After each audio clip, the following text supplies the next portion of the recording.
Hai, aku Nur, bagaimana kabar kalian? Semoga baik-baik aja ya. Sorry banget, 3 minggu kemarin aku nggak ada update video karena emang lagi sibuk di kehidupan nyata dan sekarang baru sempat untuk buat video lagi.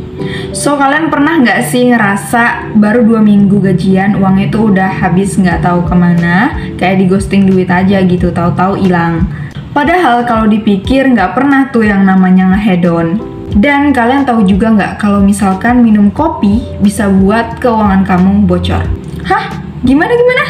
Sini, aku kasih tahu. Hal-hal yang aku sebutin di atas itu disebabkan oleh yang namanya latte vector. Hah? Latte vector? Apaan lagi sih itu? Oke, sabar dulu. Jadi, latte vector itu pertama kali dicetuskan oleh seorang penulis buku yang bernama David Bach. Nah, Om Bach ini menulis buku yang berjudul The Latte Vector, Why You Don't Have to Be Rich to Live Rich. Nah, di buku ini Om Bach menjelaskan bahwa istilah latte vector itu mengacu pada berbagai pengeluaran kecil yang kalau dilakukan secara rutin akan memberikan dampak yang cukup besar kepada keuangan pribadi.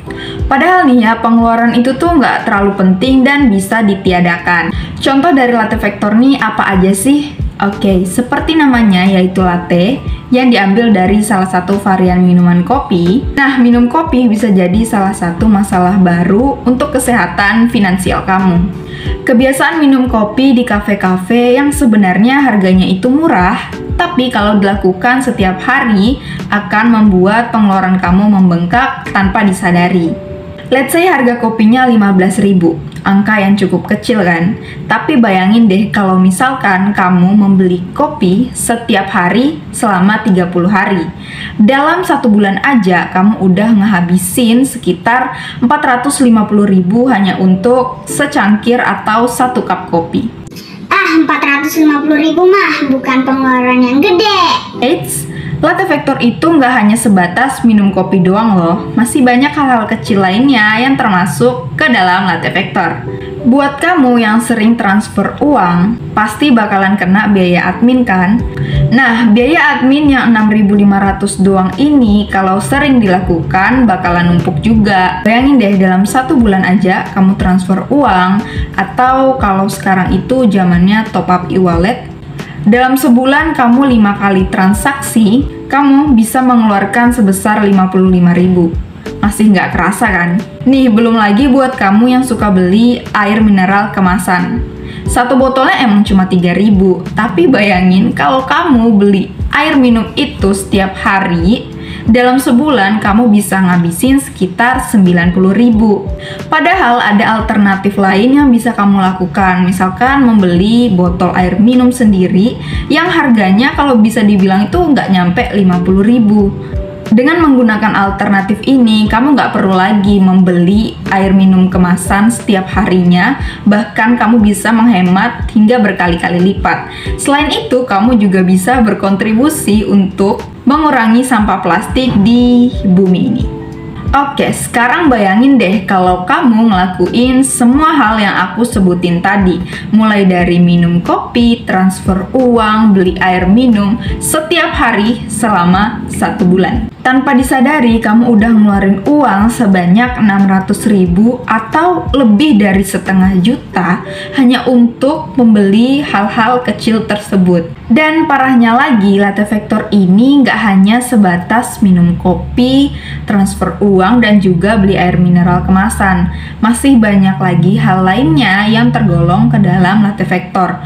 Mulai dari belanja di e-commerce yang sebenarnya nggak benar-benar kamu butuhin, kemudian ada transportasi online, dan buat kamu pecandu rokok, sebaiknya kamu harus mengurangi kebiasaan merokok itu. Karena hal-hal kecil ini kalau dilakukan secara rutin tanpa disadari, sudah membuat keuangan kamu bermasalah. Nah, terus solusi buat ngehindarin latte vector ini gimana sih?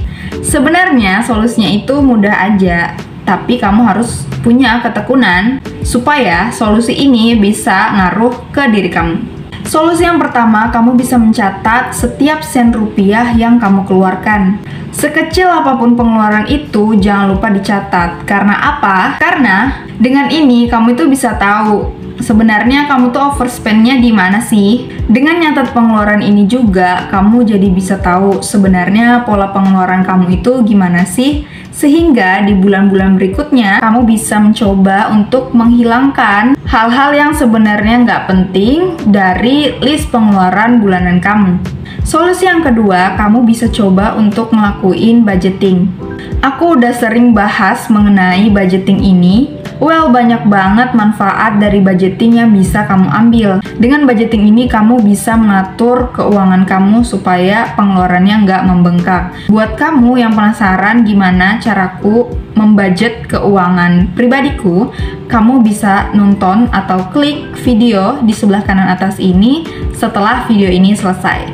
Nah, solusi yang ketiga, kamu bisa mulai untuk mengalokasikan uang yang biasa kamu gunakan untuk membeli hal-hal yang bersifat latte factor ini ke hal-hal yang bisa diinvestasikan seperti saham, reksadana, atau hal-hal lain yang bisa mengimprove hobi kamu sehingga kamu bisa mendapatkan return dari investasi tersebut.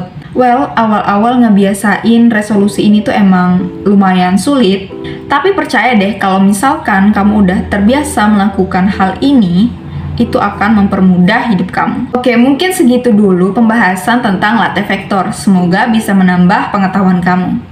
Oh ya, buat kamu yang penasaran dengan gimana caraku membudget keuangan pribadiku, kamu bisa klik video di sebelah kanan atas ini.